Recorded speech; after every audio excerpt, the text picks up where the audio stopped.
Hello everyone, my dream মাই গার্ডেনে সকলকে স্বাগত। কত সুন্দর ফুল হয়েছে দেখুন। আর ওই ফুলটা না শুকিয়ে গেছে রৌদ্রের কারণে। তবে এখন তো ফুলের সিজন নয়, যার জন্য এত কম। তবে কুল গাছটা না সারা বছর অনেকবার ফল দেয়। আর এই কুলগুলো অনেক বড় বড়ও হয়।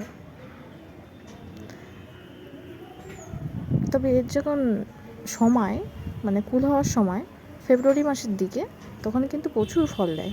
মানে তখন গাছটা পুরো ভরে যায়। তাছাড়া কিছুদিন আগে গাছটাকে হার্ড প্রুনিং করা হয়েছিল, সব ডালপালা ছেটে দেওয়া হয়েছিল, কিছুই ছিল না। আর এখন যেগুলো হয়েছে সেগুলো তো নতুন। তাছাড়া এই গরমের মধ্যে গাছগুলোকে সতেজ রাখা খুব কষ্টদায়ক। দিনে অন্তত দুবার করে জল দেওয়া লাগে, সকালে আর সন্ধেবেলা, মানে সন্ধে একটু আগে।